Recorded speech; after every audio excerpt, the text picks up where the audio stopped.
जोंनि बर' बिसाफोरखौ न' सेफायनानै जिसिबिफोरजों हुरलाबजोबनाया सोर हुरलाबजोबखो आं बेखौ कागजे कलमेसो बुंखायो बेखौनो लेखायाव जि दं आं बेखौसो बुंगोन सोर बे न'फोरखौ इभिक्सन खालामखो जोंनि बर' बिसाफोरखौ आलाय आथानि न'फोरखौ सेख्राबजोबखो मन्दिर गिर्जाफोरखौ सोर हुख्रेमजोबखो बिनि प्रुफखौ आं होनो नागिरदों बिथांमोनानै प्रमद बर' बिथां सार उरखाव गोरा सार आरो जोंहा चिफ मिनिस्टारनि मोनसे कल'नियाव गुवाहाटीनि 2023 12 जुनाव मोनसे मिटिं एडप्शन खालामदों माने लेखा लिरदों माने मिटिं जादों मा खालामनांगौ बेयाव बिथांमोना लिरदों नै जे सरकारि हायाव थानाय साफ्रोमखौबो रेगुलार एभिक्सन खालामनांगौ होननानै बेयाव लिरनायानो दंखायो दा दाया सोरनि नङा होमबा दाया सोरनि बेयावनो प्रमद बर' बिथाङानो लिरनानै लाना फैखाबाय जे एभिक्सन खालामनांगौ सरकारि हायाव थानाय रायजो राजा बर'आनो जा सिमसेयानो जा बांगालानो जा गासैखौबो एभिक्सन खालामनांगौ होननानै नै लेखायावनो दंखायो बे लेखाखौ आं बे रायजोफोरनो होलांगोन बेयाव थानाय रायजोफोरनो होलांगोन दा बेयावनो दंखायनो डेटआ जाबाय 12 जुन 2023 गुवाहाटीयाव जादों नै कनफारेन्स हलाव CM ब्लक नं फार्स्ट फ्ल'राव जादों जनता भवन अबा दाया सोरनि हाग्रामानि ना प्रमद बर'नि प्रमद बर'आसो गभर्नमेन्ट प्रमद बर'आसो बे लेखाखौ लाना फैदों बिनिखायनो इभिक्सना कन्टिनिउअस जागासिनो दं दा इलेक्सननि थाखायसो स्टप थाथ'दों आं खुगाजों बुङाखै लेखायासो बुंदों एभिक्सन खालामनांगौ होननानै लिरनाय दंखायनो मस्ट इम्परटेन्ट होनना लिरनाय दं बे रायजोनो होलांगोन आं बुंदों जायखिजाया माहारियारि आफादानो फैया मानो सों एभिक्सन खालामनो थाखाय मानो लेखा लिरखो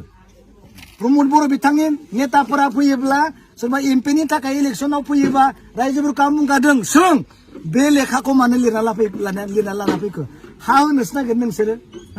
जोङो थानो थाखाय हा होनो नागिरदों खिन्थु नोंसोरो लेखायाव लिरखुमादों सिरि सिरि गासिबो एभिक्सन खालामनांगौ बेथ' आलादा जाबायना बिनिखायनोथ' सार्कोल अफिस लेखाफोरा सहैजोब्बाय एभिक्सनखौ धुमधाम खालामबाय जोब्बाय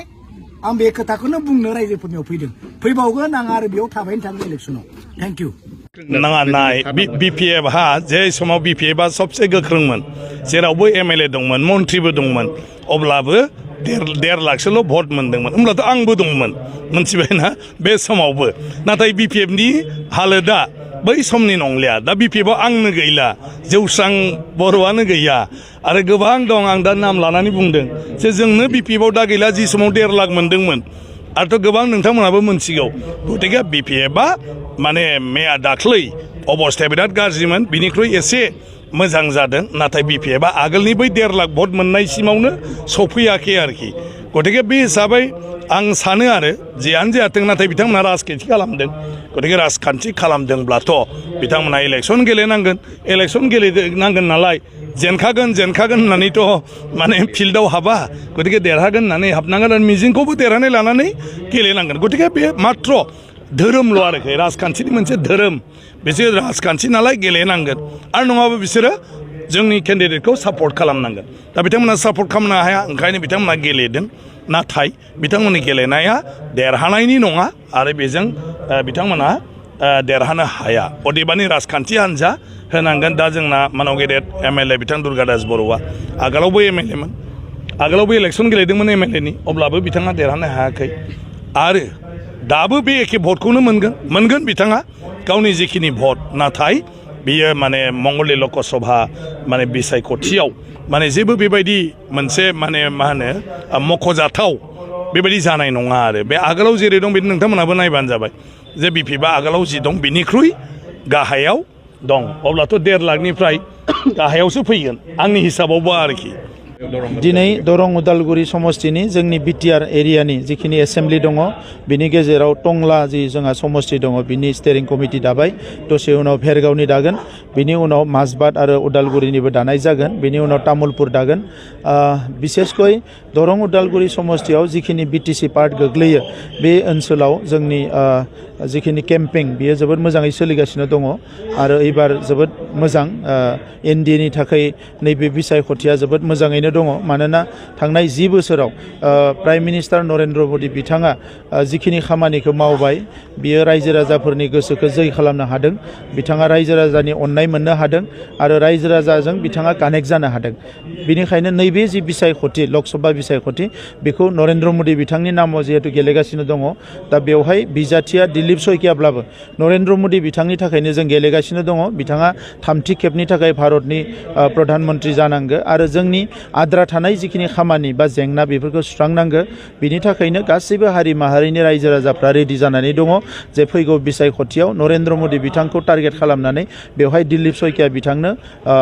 फामे बिबारनि सावगारियाव भट होगोन बियो रोखा जादों दा बिनिखायनो स्टेरिं कमिटिखौ दानानै स्टेरिं कमिटिया इलेक्सननि बायदि फोसावदिंनाय हाबाफारिफोरखौ रनसायगोन आरो बे हिसाबैनो फोसावनाय हाबाफारिया सोलिगोन जों बा BPFनि माने जिखिनि एमपि होदों बिथांमोनाबो बुंदों जोङो माने UDF आरो कंग्रेसनिबो भट लानानै जों गोबां भट देरहागोन कंग्रेसआथ' गावसोरानो बिजाथि दङ बिसोरा भट होनायनि खोथा गैया आरो EUDFआ बेसे भट दङ BTCआव बे दलगाव समस्थियाव एसे दङ बाखि समस्थियावथ' EUDFआनो गैया स' EUDFनि भट लानानै बोरै देरहानो आरो बिथांमोना जि समाव सरकार दङमोन केबिनेट मन्त्रि दङमोन MLA दङमोन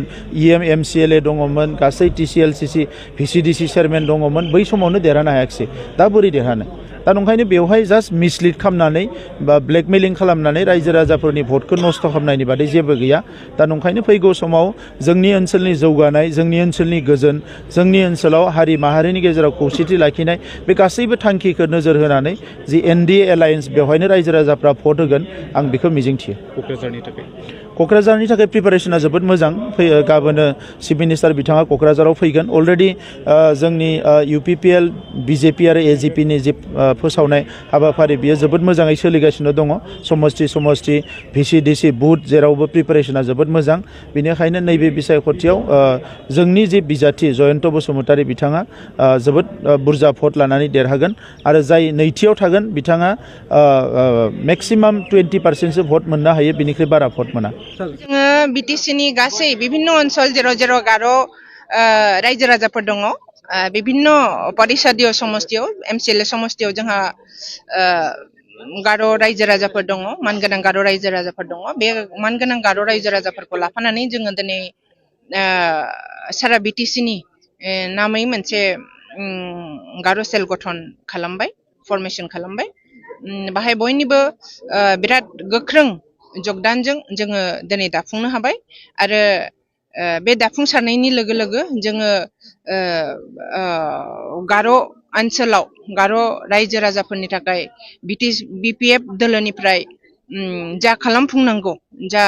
जोंहा थांखि दङ बे थांखिफोरखौ जों मावफुंनो हागोन आरो रायजो राजानिफ्राय